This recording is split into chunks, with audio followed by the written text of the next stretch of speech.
Hola, buenos días.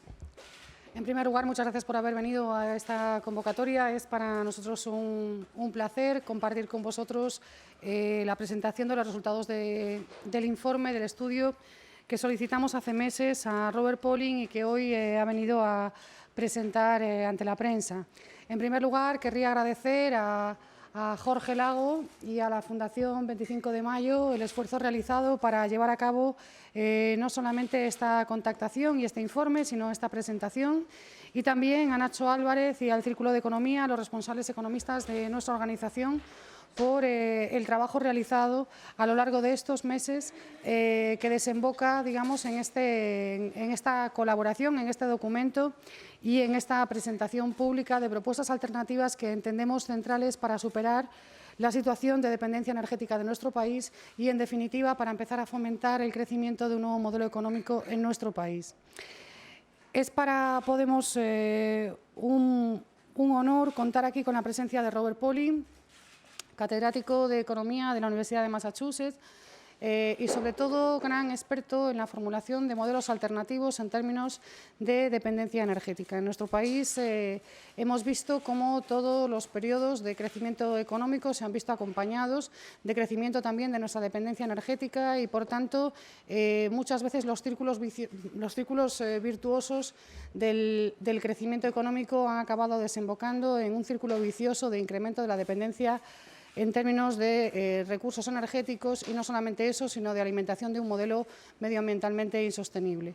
Hoy tenemos el placer de presentar una alternativa dentro de este proceso de construcción programática en Podemos que hemos iniciado hace ya tiempo y que se intensificará a lo largo de los próximos meses. Lo que vamos a poner o lo que estamos poniendo en marcha o lo que seguimos poniendo en marcha es un proceso de construcción de proyecto de país que implica, por un lado, la interlocución con las organizaciones de la sociedad civil, la recabación o la recuperación de la opinión de los expertos, de aquellas personas que más saben sobre cada uno de los temas, y la participación de la gente a través de los círculos de Podemos, de los círculos sectoriales y de los círculos en general, que desembocará en la formulación de un programa para las elecciones generales de noviembre, un programa de gobierno que permita la construcción de esa alternativa que en nuestro país tanta falta hace. El documento encargado a Robert Pauling responde a este planteamiento, responde al planteamiento de crear una propuesta para nuestro país que parta de la sociedad civil, de los expertos nacionales e internacionales y de la participación de la gente a través de los círculos sectoriales de Podemos y de los círculos territoriales de Podemos, además de la participación final de toda la ciudadanía a través de mecanismos de refrendo o de ratificación. En ese sentido, estamos muy orgullosos y muy satisfechos del trabajo realizado o que se está realizando desde los círculos y los responsables de área, en este caso por el trabajo que está llevando a cabo Nacho Álvarez y Alberto Montero en términos de concreción, acumulación de propuestas, de debates, en definitiva, de alternativas que nos permitan salir de la situación en la que estamos. No quiero ocupar más tiempo o tomar durante más tiempo la palabra.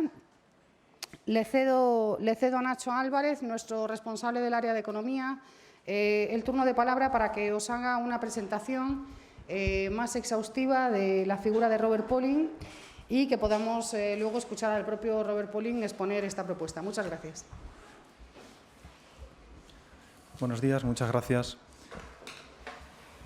Me gustaría agradecerle mucho a Robert Pauling que esté hoy con nosotros aquí, que haya venido desde Estados Unidos a presentar un documento que se le solicitó hace meses y que él presenta como experto independiente y que pensamos que engancha y conecta muy bien con las prioridades económicas y con las prioridades políticas que Podemos está desarrollando y sobre las que está trabajando.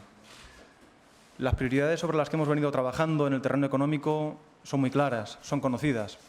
En un país donde hay todavía más de 5 millones de desempleados, consideramos que crear empleo es una prioridad y que hacer que el empleo que se cree sea empleo de calidad tiene que ser básico. en un país en donde las desigualdades han crecido más rápido que en ningún otro país, como consecuencia de la dura crisis que hemos vivido, pero también como consecuencia de las políticas económicas que se han aplicado por parte de los sucesivos gobiernos, también ha sido un problema y también debe ser una prioridad alterar y modificar dicha realidad. Consideramos que abordar el problema de la deuda forma parte también del ADN que desde el principio ha manifestado Podemos, pero hay una cuarta dimensión que es la que hoy quiero poner de manifiesto, la que hoy queremos trasladar y transmitir al debate público, que son las reformas estructurales. Pensamos que España necesita reformas estructurales, pensamos que España necesita desarrollar dichas reformas y que a pesar del discurso que el Gobierno ha mantenido sobre este tema y que han mantenido las instituciones internacionales, Fondo Monetario Internacional, Comisión Europea, sobre esta cuestión, permanece, sin embargo, ausente reformas que modifiquen y que cambien realmente la estructura productiva de nuestro país y que permitan la puesta en marcha, básicamente, de algo que es muy costoso, pero que si no se hace en algún momento difícilmente podrá ser abordado, que es el cambio de modelo productivo. Y, por lo tanto, aquí es donde el documento que hoy plantea Robert Pauling pensamos que es de suma utilidad y tiene la enorme virtud de señalar algunas de las cuestiones esenciales que deben ser consideradas para ese cambio de modelo productivo. España es un país en donde hoy día hay muchos parados, varios millones de parados que provienen del sector de la construcción y que necesitan ser recolocados y que necesitan encontrar empleos en buena medida acorde con sus propias cualificaciones. Y un plan de rehabilitación energética como el que ya planteó Podemos en su momento y como el que se plantea en el documento de Pauling podría ser de enorme utilidad para ello. España es un país que cada vez que comienza a crecer y cada vez que comienza a experimentar crecimiento económico observa cómo crecen rápidamente las importaciones, en particular por el coste de la factura energética. El documento que plantea hoy Robert Pauling engancha fundamentalmente con esta preocupación de Podemos y con la necesidad de avanzar en ese camino. Por lo tanto, esa propuesta que nosotros hemos puesto sobre la mesa desde el principio, que es terminar con la austeridad, abrir una fase nueva en la política económica que impulse una política fiscal expansiva, debe ser rellenada, debe ser concretada. Es decir, ese gasto, ¿en qué dirección va a ir? Ese gasto, ¿cómo se va a concretar? Pues bien, el documento que hoy presenta Robert Pauling aquí nos es de una enorme utilidad para empezar a considerar la concreción, para empezar a ver cómo ese gasto público que se gasta hoy puede servir también para modificar la estructura productiva de nuestro país, para modernizar la industria, para hacerla menos dependiente de las importaciones energéticas y, por lo tanto, para construir el país que queremos construir durante las próximas décadas. Termino dando paso a Robert y diciendo que para nosotros es un placer tenerle hoy aquí, es un placer tener al que es el fundador y el director del Political Economy Research Institute de la Universidad de Massachusetts, Amherst. Es un placer tener al que es el consultor del Departamento de Estado norteamericano para Energía, consultor también de Naciones Unidas o de la Organización Internacional de Trabajo, haciéndonos una propuesta en este terreno y seguramente muchos de vosotras ya lo sabéis. Robert fue uno de los economistas que tuvo la hazaña de descubrir algo que tuvo mucho impacto político. Aquel artículo que publicaron Carmen Reinhardt y Rogoff, en el cual se planteaba o fue utilizado por la Comisión Europea para justificar la austeridad y la necesidad de unos duros recortes y que contenía importantes fallos en una hoja de Excel. Bueno, Robert fue uno de aquellos economistas que fue capaz de comprender, deducir y hacer públicos aquellos fallos. Es un placer tenerle hoy aquí con nosotros y muchas gracias por haber venido.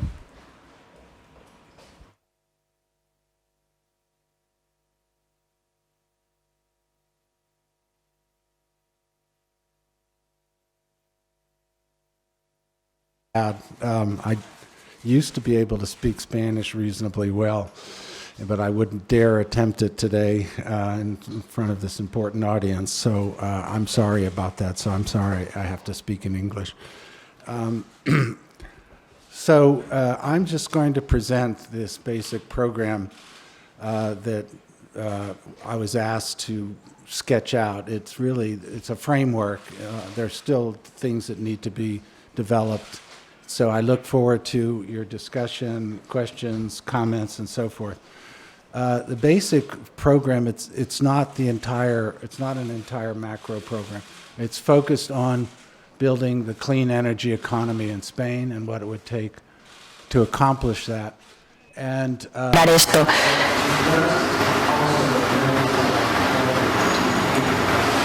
También nos lleva a pensar de una forma más general en un marco macro más genérico y positivo. En primer lugar, habría que generaría empleo. En segundo lugar, como ha dicho Nacho, se podría eliminar en último lugar las importaciones de petróleo y, número 3, reducir drásticamente las emisiones y contribuir a la estabilización del clima. Así que en esto es en lo que he estado trabajando.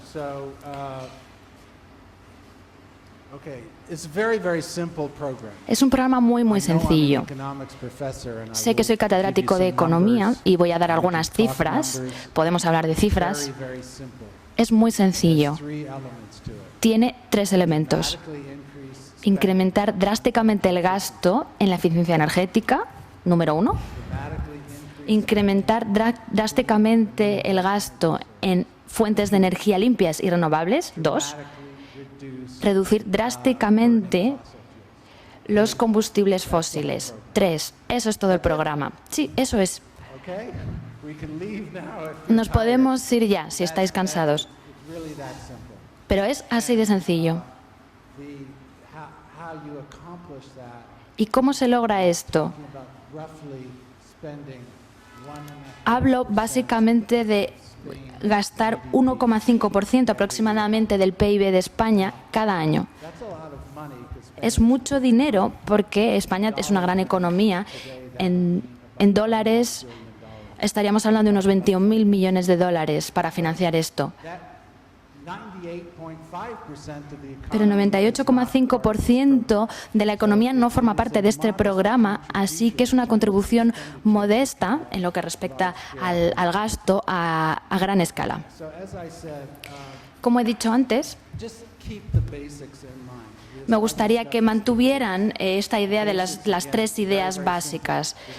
Muy sencillas: incrementar drásticamente el gasto en energías renovables, incrementar drásticamente el gasto en la eficiencia energética y reducir los combustibles fósiles, lo cual redundará en la reducción de las importaciones energéticas. Como he dicho, vamos a hablar de 1,5% del PIB durante 20 años. Es un programa a largo plazo. También podemos pensar en un programa corto, porque queremos empezar a estimular la economía y que aumenten los trabajos rápidamente. Así que se puede pensar en este programa como algo flexible en este sentido. Como he dicho, la economía española en dólares es 1,5 billones de dólares, así que 1,5% de estos son 21.000 millones. En todo este programa asumimos que la economía crece de media durante 20 años al 2,4% al año. Esta es una asunción que se basa en el modelo de la Comisión Europea sobre energía con proyección para el futuro. Hemos utilizado estas cifras. Si se modifican las cifras, no cambian los aspectos básicos del programa. El programa es una mezcla de inversión pública y privada. Cuando digo 1,5% del PIB, 21.000 millones de dólares, no digo que todo sea gasto del gobierno, gasto público. La mayor parte de ello será privado. Será gasto privado incentivado por políticas públicas. El próximo gobierno, sea de Podemos o de cualquier combinación, deberá diseñar incentivos sólidos para que el sector privado aporte esta gran mayoría de este gasto previsto. Estamos hablando de un 1,5% del PIB. Sería una tercera parte para las energías renovables, una tercera parte para la eficiencia energética.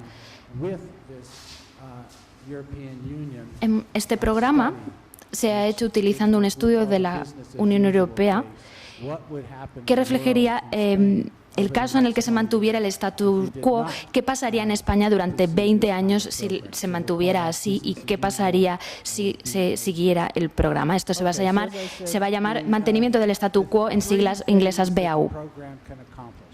¿Y qué se puede lograr con este programa? Como van a ver, tenemos asunciones conservadoras. Por supuesto, no puedo predecir el futuro. Los economistas son muy malos haciendo esto. Sí que hemos hecho unas suposiciones muy conservadoras con respecto a lo que va a pasar.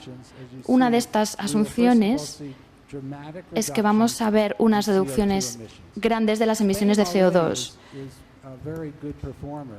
España ya tiene resultados bastante buenos entre las economías occidentales en la reducción de emisiones per cápita, pero se puede hacer mucho mejor. Deberían situarse debajo del nivel necesario para mantenerse en la media para llegar a los objetivos de estabilización climática. En segundo lugar, España puede lograr esto utilizando lo que los economistas llamamos sustitución de importaciones. Hay que sustituir los combustibles fósiles que se están importando ahora y desarrollar un sector propio de energía verde. En cualquier momento en el que se gaste dinero en cualquier tipo de inversión, en cualquier cosa, se van a crear trabajos. Este programa crea trabajos. Así que un programa de inversiones para que haga cosas buenas y para romper la dependencia de las importaciones, este es el programa. No sé si se puede ver aquí. Probablemente no. Debería haber hecho algún gráfico muy bonito, pero no lo hice. Lo que voy a decir rápidamente es las bases de todo esto. La eficiencia energética, para que la entiendan, no se trata de cosas vagas, se trata de inversión en elevar los estándares de eficiencia energética de los edificios. El 50% del gasto se destinaría a la eficiencia energética. Luego hay otras categorías, transportes públicos, mejorar el sistema de las redes eléctricas y también la eficiencia energética industrial. Por ejemplo, combinar los sistemas que se llaman combinados de calefacción y electricidad. Cuando se genera electricidad, se malgasta dos terceras partes de ello. Y entonces, de esta forma, utilizando estos sistemas combinados, se puede capturar esto para generar calor. Y eso en lo que respecta a la eficiencia energética. Y esto es un aspecto vital del programa. Si utilizamos el modelo del statu quo, tal y como lo dice la Unión Europea para España, para 2035, el consumo total de energía de España va a ser de aproximadamente 6,9 trillones de BTUs. Lo que dice es que van a ser aproximadamente 6,9.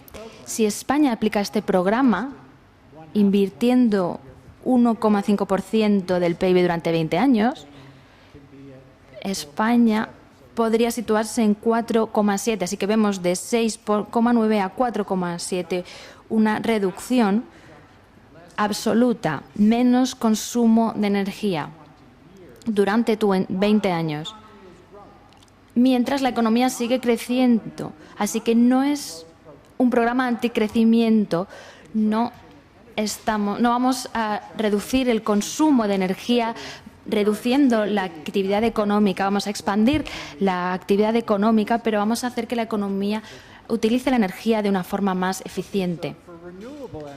En lo que respecta a la energía renovable, los principales aspectos de los que hablamos es que España es un gran líder en energía eólica, así que sí, va a continuar generando energía eólica, pero también se puede invertir en energía solar, geotérmica, energía hidráulica a pequeña escala, no grandes proyectos de grandes empresas, sino a pequeña escala, y después bioenergía de emisiones bajas. Se pueden utilizar residuos de la agricultura, por ejemplo, y hierba de la que crece muy rápido and converting that y se puede transformar liquid energy. en energía líquida, etanol o electricidad. And in this case, we're saying that En este caso, this business as usual lo que case decimos from es the que este European modelo Union, de statu quo de la Unión Europea Spain would be dice que España 1.1 se situará en trillion, 1,1 trillones de BTU and under our program, we're saying we can y en nuestro programa nos podemos situar en 2,9. increasing at Así que estamos 147%. incrementando un 147%. Esto es algo realista. Si quieren entrar en detalles, me encantará analizar estos detalles. Algunos de ellos están en este gráfico. I'll summarize. Y voy a resumirlos. En primer lugar, Total energy consumption. el consumo de energía total. Today, Spain's energy Hoy, consumption is about el consumo de España es de aproximadamente 5,6 trillones de BTUs. under the business as usual. Con el modelo statu quo, As I said, como he dicho, under the EU's business as usual case, it goes up to 6.9, esto asciende a 6,9 en un periodo de 20 años, que es bastante modesto, pero consumption to eh, 4.7. vemos con este modelo una reducción de 4,7, una contracción. 1.1 Y en este periodo de 20 años, is coming from clean energy. 1,1 del total, 6,9 vendrá de la energía limpia y con nuestro modelo será de 2,9. Esto significa que la energía procedente de combustibles fósiles, que con el modelo de statu quo es de 5,2, un 80% del consumo de energía total, se reduce a 1,1. Esto es vital para romper esta dependencia de las importaciones energéticas. En estos momentos, España importa 5.5% of GDP. el 5,5% del PIB en petróleo. Because you El- export some of it back out. pero parte de ello se exporta después de refinarlo, pero el neto es 3,6%. Después de 20 años se puede estar en el 1% del PIB. CO2 emissions, En las emisiones de CO2, una vez que sabemos todo lo que estamos combustiendo como en combustibles fósiles, podemos calcular las emisiones de CO2 capita per person basis. y vamos a reflejarlo per cápita, por persona. Again, is a very España strong performer relative tiene unos resultados muy buenos en comparación con otras economías desarrolladas. consuming, Estáis consumiendo de media, todos vosotros, are generating 6.5 estáis generando 6,5 toneladas de emisiones de CO2 cada año. En mi país, on average, de media, consuming estamos consumiendo 17. you're, 3 times better than Así que tenéis resultados 3 veces mejores que nosotros y debo the average for the United confesar que me alejo mucho de la media de Estados Unidos. Okay, so you are at 6.5 times Así que vosotros tenéis, under the BAU assumptions of the utilizando las asunciones del modelo de statu quo de la Unión Europea, sería 6,9 por persona, así que sería un pequeño incremento con respecto a lo actual. Según nuestro programa, pensamos que España podría situarse en 1,7, 0.5 now, we say you can 6,5 ahora y decimos que se podría llegar a 1,7. Intergovernmental Panel on Climate El panel intergubernamental sobre el cambio climático, que es un organismo internacional que va a elaborar una agenda sobre esto, según el marco a 20 años, dicen que la probabilidad de lograr una estabilización climática en el mundo de media, cada persona del mundo de media tiene que situarse en 2,4 veces por persona. BAU assumptions Perdón, toneladas por persona. Entonces, con los resultados de España, incluso aunque sean buenos, todavía os encontraríais 3 veces por encima de la media del mundo. Tendría que ser 2,4 y estaríais a 6,9. Y yo lo que digo es que con este programa se puede situar en 1,7, se estaría por debajo de estas directrices. that the Pope was talking about. Y se pueden hacer estas cosas de las que hablaba el Papa la semana pasada cuando presentó su agenda medioambiental. Pasemos a hablar de la dependencia de las importaciones. En estos momentos, el 3,6% del PIB es neto de las importaciones de combustibles fósiles. Y yo lo que digo es que se puede reducir en un plazo de 20 años a menos del 1% del PIB, siendo realistas. Las consecuencias de esto son vitales. Por una parte, en un sentido general, significa que todo este programa puede autofinanciarse. Si pensamos en la reducción de la dependencia de las importaciones de combustibles fósiles, si la reducimos de media durante 20 años, llegaremos a una cifra de 1,4 del PIB. Así que, de media, se autofinanciará. Y estamos hablando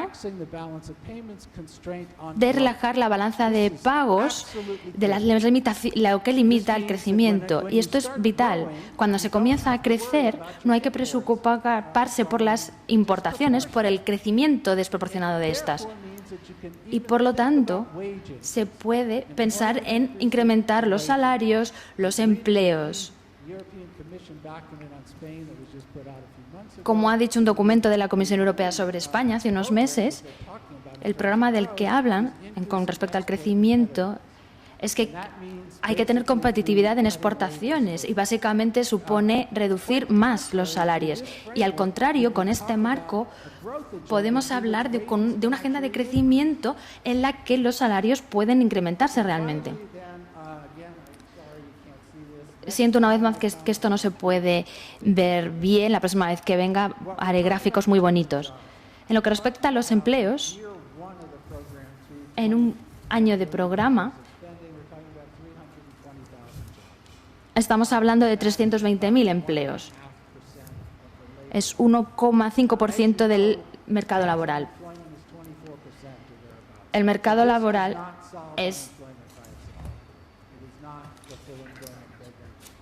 tiene otras cifras, el mercado actual. Esto significa que se crearán trabajos utilizando este programa de energía limpia. Así que todos estos empleos serán además de los beneficios obtenidos de relajar las limitaciones, las restricciones de la balanza de pagos. ¿Y cómo hacemos que esto se produzca? ¿Cómo logramos esto? Hay varios componentes. Voy a hablar brevemente de ello. Por supuesto, tiene que haber inversiones públicas. El Gobierno tiene que invertir en este programa, pero los porcentajes son aproximadamente el 25% del programa. El programa habla de 21.000 millones y estas inversiones serían de unas 4.500 millones. El Gobierno puede invertir en retroadaptar sus propios edificios. Hay una gran cantidad de edificios públicos y se pueden aumentar su eficiencia. ¿Qué pasa cuando se hace esto? Primero, se ahorra dinero de los contribuyentes porque se gasta menos en mantener los edificios. Se crean empleos para trabajadores de la construcción y se reduce el nivel de dependencia de las importaciones simplemente haciendo esto. Esto es un proyecto. Otro proyecto, otra forma de financiar esto, es subir los impuestos medioambientales que tenéis en España. Pero los impuestos medioambientales de España se sitúan significativamente por debajo de los de la Unión Europea, de la media. Son un 1,4% del PIB, mientras que en el PIB de la Unión Europea es 2,5%. Y esto puede financiar el programa. Yo añadiría que una de las cuestiones que hay que diseñar es que se puede utilizar parte de ello y redistribuirlo a las personas en cuotas iguales, de forma que puede ser un impuesto muy progresista en este aspecto. Una cosa que ha tenido España y que ha funcionado bastante bien son las llamadas tarifas reguladas. Y garantizan el mercado para los inversores en el sector eólico. Y esto ha permitido a España desarrollar la economía con la mayor proporción de energía eólica en Europa. El problema, como saben, es que debido a la agenda de austeridad, estas tarifas reguladas, los subsidios se han recortado. Así que habría que fomentar más inversiones. Y hay otro aspecto muy importante, la banca pública. Eso quiere decir que los bancos públicos, el Banco de España, por ejemplo, puede proporcionar créditos a bajos intereses a inversores privados, incentivar a estos inversores de esta forma. Este último punto de financiación ha sido una herramienta de política central en Alemania para fomentar las inversiones en energía limpia en Europa. Así que a pesar de todo lo que vemos de bonitas imágenes de aeroturbinas y paneles solares, el mayor impulsor de la energía limpia en Alemania ha sido las inversiones a bajo coste en eficiencia energética. Y esto puede reproducirse en España. No queremos pensar que el modelo español tenga que ser estrictamente basado en inversiones de grandes empresas. Tiene que estar abierto a pequeñas empresas, empresas comunitarias y la energía distribuida. Esto quiere decir energía generada fuera de la red eléctrica. Otros países europeos, desde un punto de vista irónico, España, que es líder en energía limpia, no ha sido líder en crear oportunidades para la propiedad comunitaria a pequeña escala. Esto está pasando en Alemania, Dinamarca, el Reino Unido y Suecia. En mi documento digo que investigaciones realizadas por el Departamento de Estados Unidos de Energía sobre los beneficios del desarrollo de esta propiedad de energía distribuida. Y esto puede ser muy bueno para España. Una vez más, se está sustituyendo la compra de petróleo extranjero por la creación de oportunidades para empresas locales. Y vamos a pasar rápidamente a la financiación. En primer lugar, hemos reconocido que las inversiones en eficiencia energética se pagan a sí mismas por definición. Si se reduce un 30% la eficiencia energética de este edificio, se tendrá un ahorro del 30% que servirán para financiar el gasto de capital inicial. Así que es fácil iniciar mecanismos de financiación que permitan financiar la eficiencia energética en sí misma. En segundo lugar, los ingresos de los impuestos a los combustibles fósiles. Como he dicho, ahora mismo España tiene impuestos sobre los combustibles fósiles, pero son bajos. Es un porcentaje del PIB que se sitúa por debajo de la media europea, así que hay que subirlos. Y en tercer lugar, la dependencia de las importaciones por la compra de combustibles fósiles, en un sentido general, autofinancia el programa porque se mantiene más dinero en la economía sobre el que puede gravarse.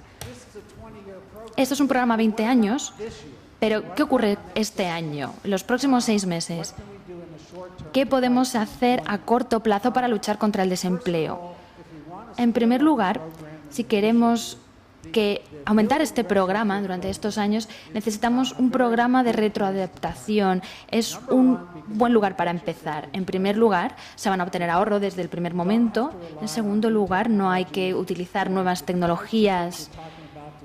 El tipo de cosas de las que estamos hablando es para que este edificio tenga mayor eficiencia energética, mejorar la iluminación, mejorar el sistema de calderas, los sistemas de calefacción y ventilación, mejorar el aislamiento, las ventanas. Sí, hay que hacer gastos para lograr esto, pero el ahorro se verá inmediatamente. También creará muchos trabajos para los trabajadores de la construcción y este ha sido el sector más afectado en términos de empleo, porque esta economía se ha basado en la construcción. Hay 1,3 millones de empleos de la construcción hoy en día y es una cifra muy diferente a la que había antes. Entonces, utilizando estas medidas, se recupera esa pérdida del 1,3 millones de empleos de la construcción. Yo no conozco las cifras exactas, pero se habla aproximadamente de 1,2 millones de trabajos de la construcción que podrían crearse. Así que un estímulo a corto plazo también sería la bioenergía y crearía trabajos en el mundo de la agricultura. Se puede utilizar esto como un programa a corto plazo. Al mismo tiempo, es un programa autofinanciado con beneficios a largo plazo. Muchas gracias.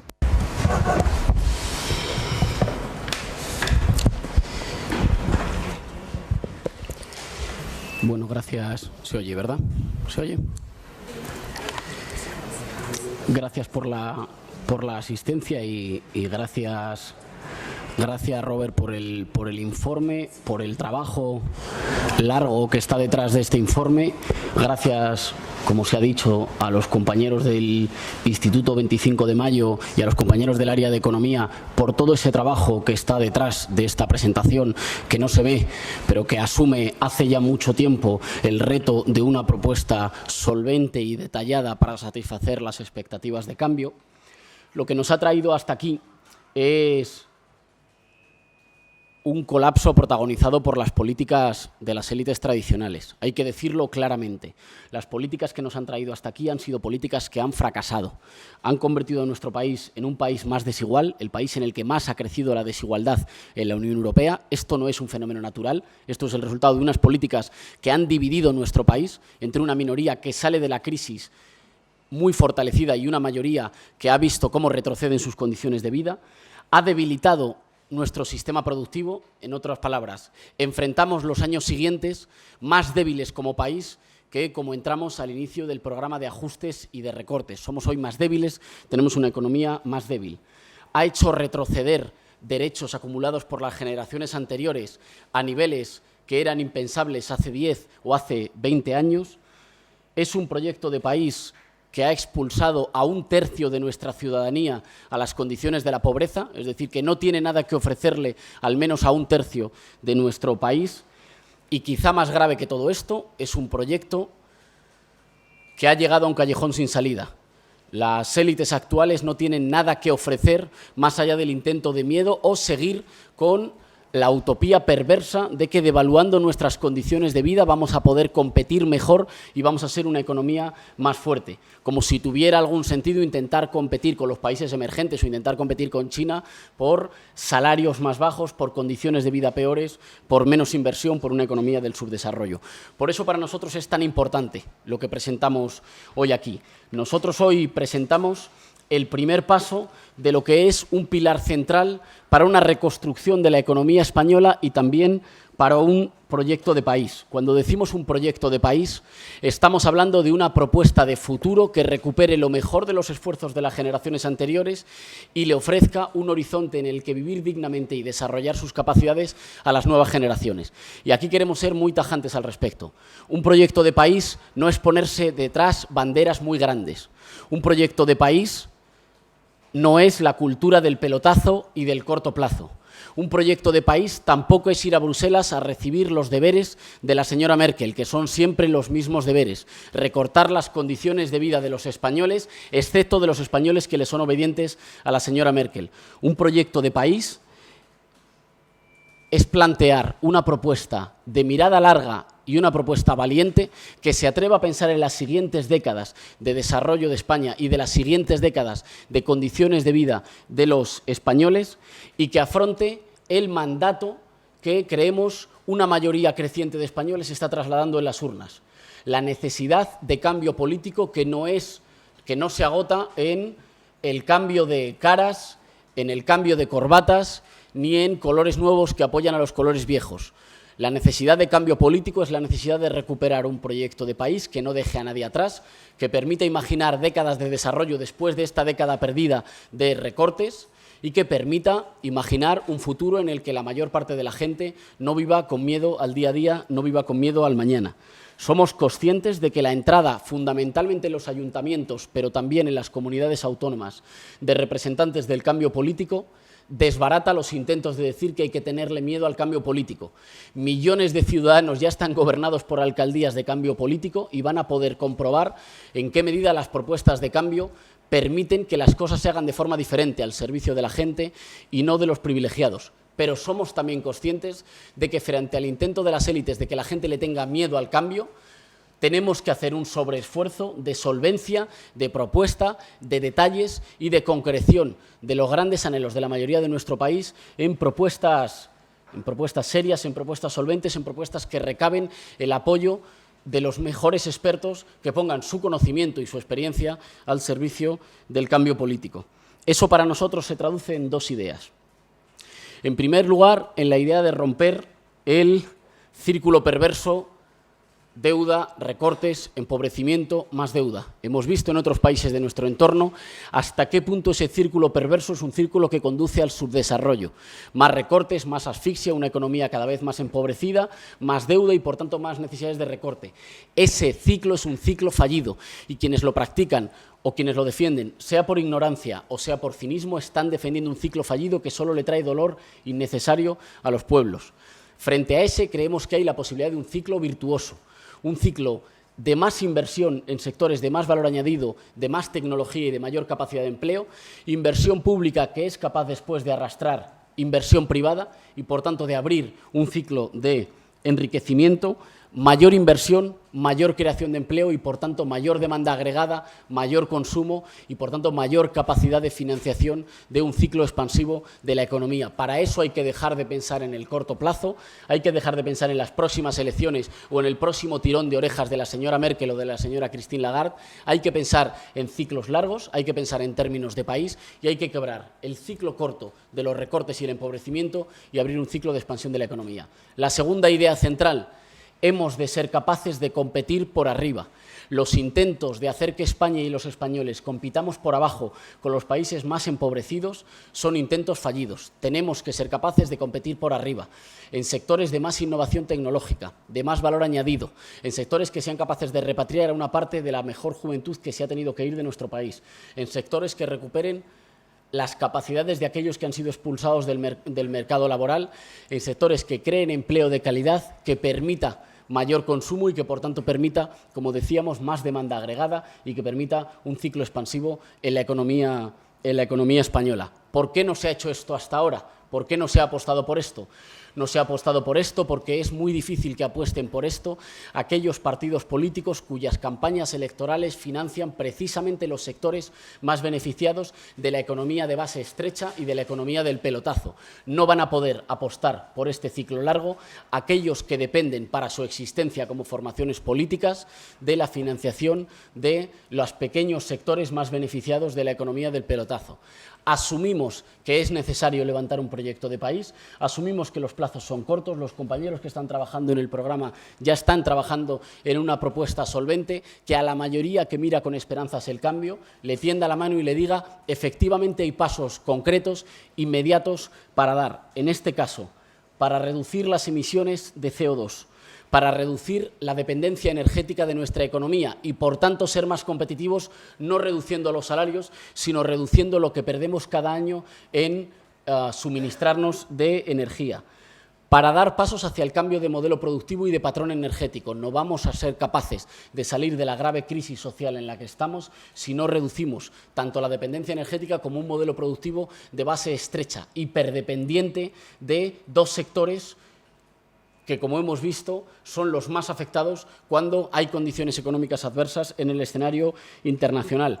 Para la producción de empleo, estamos hablando de 320.000 empleos posibles en el primer año de implementación de este plan, más los empleos secundarios derivados, con una inversión pública del 1,5% del Producto Interior Bruto, que después atraiga la inversión privada. Y habrá quien diga, bueno, ¿y este dinero de dónde se va a sacar? Ya estamos destinando mucho dinero público a un tipo de modelo energético que sostiene el oligopolio de pocas, muy grandes, de pocas empresas eléctricas que impiden que se desarrolle un modelo energético y un modelo productivo de base más amplia. Si quieren ustedes algún ejemplo, solo basta con atender al último impuesto al sol que el Gobierno ha decretado para dificultar la autoproducción, consumo y distribución de energía eléctrica.